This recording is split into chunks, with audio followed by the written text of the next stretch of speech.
Buenos días, Humash, para el día lunes, Parashat Tzav. Esto se encuentra en el capítulo 6 del libro de Levítico, Vayikra, el versículo Yudbet 12. Primeramente, hoy va a hablar de una ofrenda muy particular. Creo que no es tan conocido esta ofrenda como los otros, inclusive para los que conocen las ofrendas. Y es que el Kohen Gadol tenía que hacer su propia ofrenda todos los días. A partir del momento que fue inaugurado y puesto como Kohen Gadol, había un corbán de su parte que él tenía que ofrecer de granos, corbán minjá, diariamente. Y el Kohen normal, que no era el Kohen Gadol, también tenía que hacer una ofrenda, pero solamente el día en que fue inaugurado al servicio del templo. O sea, el Kohen Gadol todos los días y el Kohen regular solamente una vez cuando fue iniciado en el servicio en el templo. Y este es el primer tema del Chumash de hoy. Dice, Vayidaber Hashem el Moshe Leimor, y Hashem habló con Moshe diciendo, Ze korban Aharon ubanav asher yakriv el Hashem biyom himashach oto. Esta es la ofrenda de Aarón y de sus hijos que ofrecerán a Hashem en el día que sea ungido.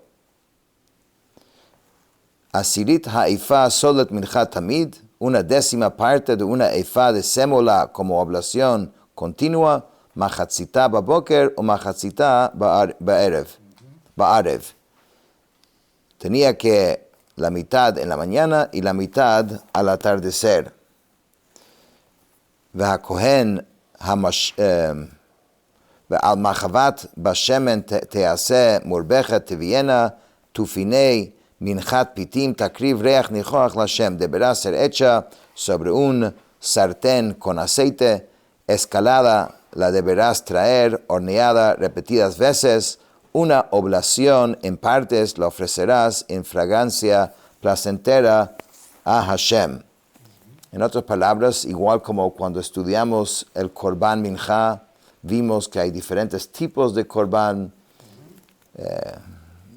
aunque en general la receta era parecida, todos incluían algún tipo de el grano, aceite, algunos eran horneados, ahora eran fritos, algunos eran fritos en un sartén más profundo, aún en un sartén más plano. Entonces, esto es otra ofrenda con su propia receta, cómo había que hacerlo, también había que dividirlo en pedacitos. Tenía su propia receta que no vamos a entrar en todo el lujo de detalle ahora, pero ese tenía que hacer el Kohen Gadol diario desde el día que fue, digamos, puesto como Kohen Gadol. Y después sigue la Torah diciendo, va Kohen HaMashiach tachtav mi banav yaseh ota chok olam l'Hashem kalil taktar. Y el Kohen que sea ungido en su lugar, de entre sus hijos, la llevará a cabo, es un estatuto perpetuo para Dios enteramente que será quemada en humareda. En otras palabras, si el otro Kohen Gadol entra en su puesto, entonces ahora le toca a ese Kohen Gadol nuevo de hacer esto. Kohen Gadol. Esto es la ofrenda del Kohen Gadol. V'chol minchat Kohen kalil tiyeh lo teachel. Toda oblación de un Kohen deberá ser ofrecida enteramente, no podrá ser comida. Es interesante esta ley. La ley es que normalmente en las otras ofrendas de minjá, llamado aquí oblación, no estoy exactamente seguro de esta palabra que quiere decir oblación, pero así lo traduce.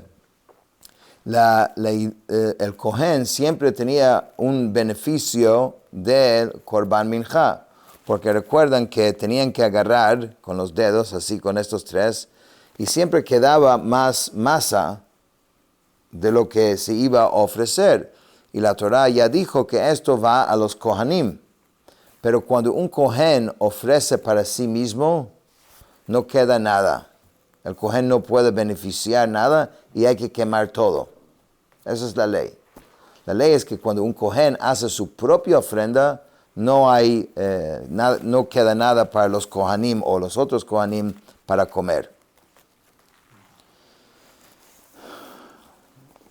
Ok, entonces ahora vamos a regresar, al tema de los Korban Hatat, el Korban de pecado. Solamente un poquito de contexto aquí. Nosotros sabemos que hay leyes de kashrut, ¿no? Leyes por ejemplo, si no es suficiente que la comida o los ingredientes sean kasher, sino también la olla que usas para cocinar también tiene que ser kasher. ¿Cuál es el principio de eso? El principio es de que hay partículas que se meten en las paredes de la olla y aun cuando terminaste de cocinar, quedaron estas partículas y cuando vuelvas a cocinar otra vez, entonces esto puede meterse en la comida y hacerlo. ¿Cada comida se regala? ¿Ah? Regala es decir que cada comida. No. Si era kasher no hay problema. O sea, si la olla es kasher, pero si la olla fue utilizado para algo que no era kasher, ¿entiendes? Entonces, vas a decir, pero es una olla limpia, es limpia por fuera, pero por dentro, cuando lo vuelves a calentar, entonces las partículas pueden entrar en la comida y hacerlo no kasher. Entonces hay un proceso de kasherización. Si quieres kasherizar una cocina, tienes que agarrar todas las ollas y tienes que, sacar hay un procedimiento medio al cual se quita estas partículas que están alrededor. Y esas son leyes bastante amplias que el que kasheriza, una cocina o ollas que no son kasher, sabe cómo hacerlo. Este mismo tema va a aplicar a los korbanot, porque como sabemos, los korbanot tienen una santidad. Y la santidad varía si es una santidad básica o es Kodesh Kodashim, una santidad más pura, más elevada. Y cada korban, cada sacrificio, de acuerdo a su santidad, puede ser comido por gente específica, ¿no? en un lugar específico. Entonces, de cierta manera, hay que verlo muy parecido a las leyes de kashrut. Igual como una persona normal solo puede comer esa comida bajo estos principios, igual los kohanim podían comer, tenían que manejar las mismas leyes. ¿Qué quiere decir esto? Si algo se cocinó que era sagrado dentro de una olla, ¿ok? Y entonces la olla recibió las partículas de esa comida. Ahora, si alguien que no tiene el derecho por la Torah de comer de ese nivel de Kedushá, usa esta olla, estaría comiendo algo que no puede comer. ¿Entiendes? Son los mismos principios. También hay otro detalle en todo esto que es cuando algo es hecho de tierra, o sea, hoy en día no, de barro, un recipiente de arcilla, ¿sí? ¿Cómo vamos a ver? Entonces no hay forma de kasherizar eso. No hay forma que uno pueda kasherizar, porque no hay forma que vuelva a salir las partículas completamente de un recipiente así. Entonces, según la ley de la Torah, esto la única forma de utilizarlo otra vez es rompiéndolo completamente. Y bueno, vuelves a fabricar otra vez un recipiente, una olla otra vez. Esto también vamos a ver que es la ley acá, cuando algo recibe una kedushá especial. Dice la Torah así, Vayidaber Hashem el Moshe lemor. Hashem habló con Moshe para decir, Daber el Aarón vel banav lemor, habla a Aarón y a sus hijos diciendo, Zot Torat Hatat, esta es la ley de la ofrenda de pecado. Bimkom asher tishachet ha'olah, tishachet ha'chatat lefnei Hashem, kodesh kodashim hi. En el lugar donde sea degollada la ofrenda de ascensión, será degollada la ofrenda de pecado delante del Eterno, es sumamente sagrada. O sea, tiene el nivel de Kodesh Kodashim, que es el nivel, digamos, más elevado. Entonces, básicamente le está diciendo el lugar donde hacer este corbán. El lugar es el mismo lugar que nosotros dijimos que hay que hacer el corbán olá de ascensión. Que esto es la parte norte del altar. Y cuando decimos que algo es de este nivel de Kodesh Kodashim, o sea, del sumo, digamos, santidad, significa que solamente puedes comerlo dentro del templo, no puedes sacarlo del área del templo, y tiene también una fecha de vencimiento, ¿ok? Solamente, o sea, hasta la noche siguiente del día que se ofreció el corbán es que se puede comer. Y después ya no se puede comer más. Entonces la ley es así. HaKohen hamechate ota, yochaleno b'makom kadosh teachel b'chatzar ohel moed. ¿Quién lo puede comer? El Kohen que la haga ofrenda de pecado la comerá. En un lugar sagrado deberá ser comido en el atrio de la tienda de la cita. O sea, cualquier Kohen que está presente en el trabajo, porque habían diferentes turnos, entonces tiene que ser de uno de los Kohen que estaba de turno cuando se hizo este corbán.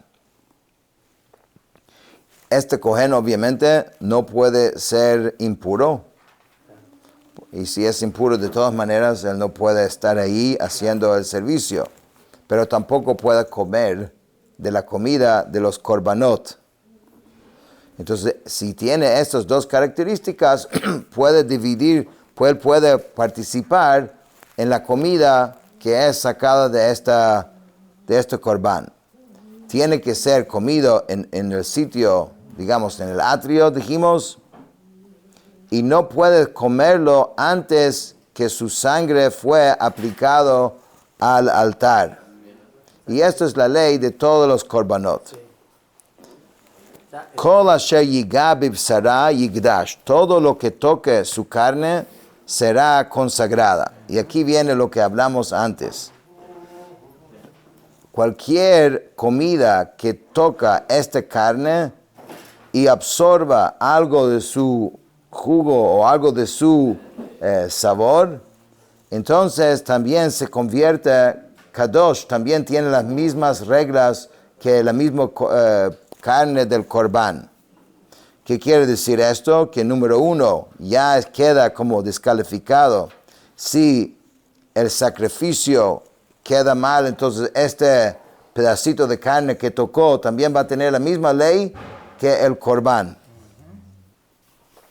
Y en cuanto a quién lo puede comer y dónde lo puede comer, también esa carne que tocó la carne del corbán adquiere esa misma ley. O sea, no era carne de un corbán. Alguien agregó otra carne o llegó de incluirse, va a recibir toda la kedushá y todas las características del corbán mismo. Y no solamente esto, dice, Kol asher yiga bibisara, yikdash, todo lo que toca su carne será consagrado.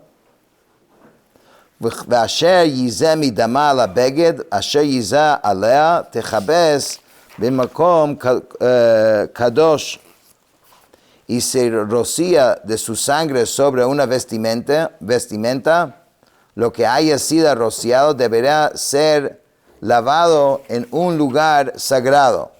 O sea, increíble, o sea, tiene como fuerza de, digamos, de afectar a lo que toca también. No es solamente el corbán en sí. ¿Ok? Si toca otra comida, la comida es kadosh. Si toca la ropa tiene que pasar por un procedimiento de lavarse. Es bien delicado este tema. Y dice, ukli jerez asher tevushal bo, y si fue utilizado un utensilio de barro en el cual haya sido cocinada, entonces deberá ser roto. Pero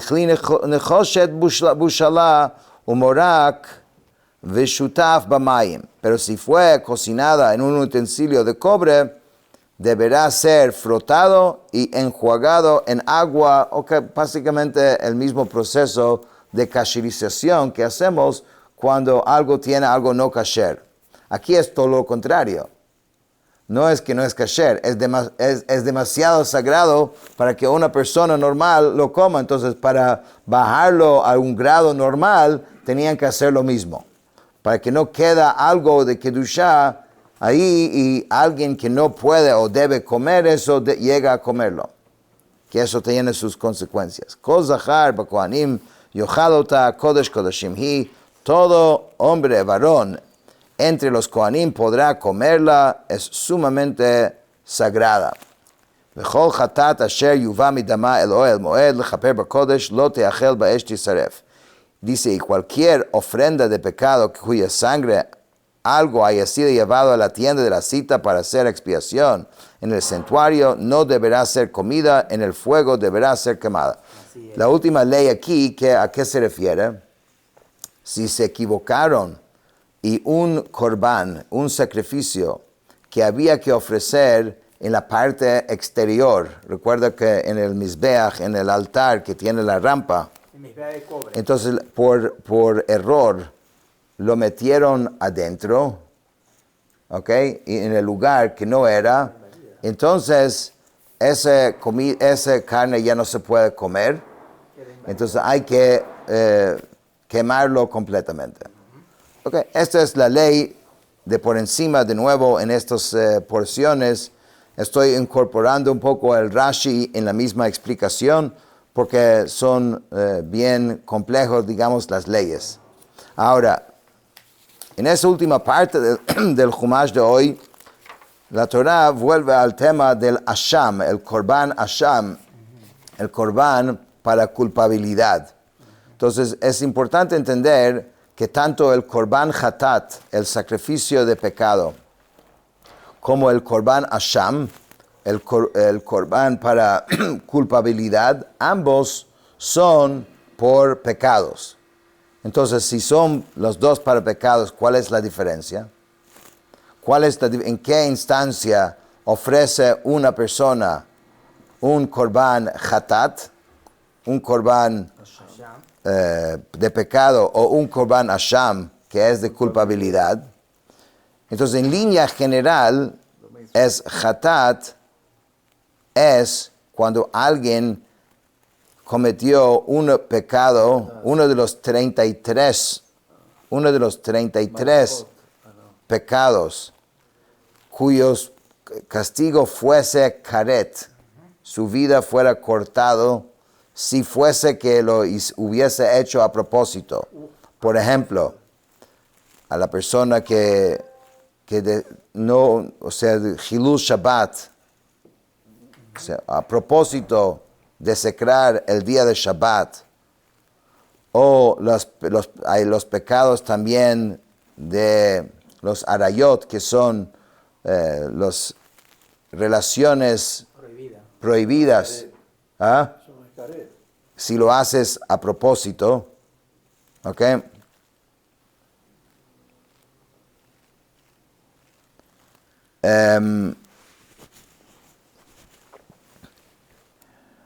Y el Korban Asham es que uno ofrece cuando no sabe si cometió un pecado o no. En el otro caso, él sabe que él hizo un pecado, pero fue por error, ¿no? O sea, fue No hay, digamos, en este caso, duda que lo hizo, ¿sí? Pero fue un error, fue por error que lo hizo. Pero Asham es que él no sabe, él no recuerda si lo hizo o no lo hizo, no está seguro. Por ejemplo, tenía enfrente de él dos cosas, uno era kasher y otro no era kasher. Y comió uno de ellos, pero no sabe cuál de ellos comió. ¿Ok? Entonces, esto ya es Asham. Esto es en línea general la diferencia entre estos dos tipos de korbanot. ¿Ok? Ahora vamos a hablar un poquito más de esto. Todos estos temas ya se tocó en Parashat Vayikra. Y en este Parashat estamos como que agregando y completando las leyes que no se terminó de completar en Parashat Vayikra. Okay, entonces, en cuanto a las leyes de Asham, hemos hablado qué circunstancias son que llevan a la persona de tener que ofrecer esto, pero no cómo este Korban tiene que ser ofrecido, cuál es el orden. Y de nuevo va a sonar bastante parecido a otros Korbanot, porque todos habían que degollar y había que aplicar una parte de la sangre sobre el altar, había que ofrecer ciertas partes del animal, todos más o menos tienen algo muy parecido, pero no lo hemos dicho y aquí es donde la Torah lo dice. V'zot Torat Hashem Kodesh Kodeshim Hu. Esta es la ley de la ofrenda de culpa, es sumamente sagrada. B'mkom asher yishchatu et ha'olah, yishchatu et Hashem, ve'damo yizrok al mizbeach saviv. Dice, en el mismo lugar donde degollaron la ofrenda de ascensión, aquí igual es el mismo lugar donde van a degollar la ofrenda de culpa. Y el Cohen verterá su sangre en la base del altar alrededor. Estamos hablando en el Mizbeach, en el altar que está fuera, ¿no? Ve'et kol chelbo yakriv mimeno, ofrecerá de ello todo su sebo, et ha'aliyah, sí, ואת החלב המכסה את הקרב, ואת שתי הכליות, ואת החלב אשר עליהן, אשר על הכסלים, ואת היותרת על הכבד, על הכליות יסירנו. Ofrecerá de ella todo su sebo, el rabo ceboso, y el sebo que recubre las entrañas, los dos riñones, y el sebo que está sobre ellos, el cual está sobre los flancos, y quitará el diafragma junto con el hígado y los riñones. V'hiktir otam hakohen hamizbecha ishe lahashem ashamhu. Y el Cohen hará que ardan en humareda sobre el altar como ofrenda ígnea, es ofrenda de culpa. Entonces es muy parecido al Korban Olah, ¿no? Todos los detalles que nosotros vimos ya en casos anteriores. Kol zachar b'kohanim, ¿sí? Todos los hombres, los varones entre los kohanim, dice Yochalenu b'makom kadosh yachal kodesh kadoshim hu, pueden comerlo, igual como mencionamos antes, es del nivel de sumamente sagrado, y por lo tanto tiene estas mismas leyes de toda la carne o los restos de los korbanot, que es Kodesh HaKodashim, que es sumamente sagrado. Kachatat Kasham, como la ofrenda de pecado es la ofrenda de culpa, Torah Achat Lahem. Tiene una misma ley, HaKohen Asher Yechupar, Bo Lo Yihye, del Kohen que por medio de ella haga expiación, de él será. VeHaKohen HaMakriv et Olat Ish, Or ha'olah asher ikriv la Cohen lo yiyeh, y el Cohen que ofrezca la ofrenda de ascensión de un individuo, la piel de la ofrenda de ascensión que haya ofrecido será de ese Cohen, de él será. Él puede quedarse con con esa piel. Los Kohanim, no, como mencionamos, no podían trabajar porque estaban aquí en el templo continuamente. Entonces tenían ciertos beneficios, ciertos regalos que había que entregar a ellos. Entonces, tenía un valor. La piel. Tenía un valor. La piel, sí. Claro. V'chol mincha asher teafe betanur, dice cualquier oblación que sea horneado en un horno, v'chol nase bemarcheshet va'al machavat, la kohen hamakriv ota lo tihye. Cualquier oblación, el korban mincha de los granos de harina, que sea horneado en un horno, y todo lo que sea preparado en una olla o en un sartén, para el kohen que lo ofrezca será v'chol mincha b'dula v'shemen v'chariva l'chol bnei Aarón tiyeh ish ke'achiv. Y cualquier oblación que ya sea mezclada con aceite o seca, para todos los hijos de Aarón será a cada uno por igual. Entonces básicamente hoy vimos un poquito de las leyes de cómo tenían que tratar cualquier otra cosa que llegó en contacto con estos korbanot. Son las leyes que son parecidas a las mismas leyes de kashrut. Y vimos quién puede comer y dónde lo puede comer y quién se queda con ciertas partes del animal. Con esto terminamos el Jumash de hoy.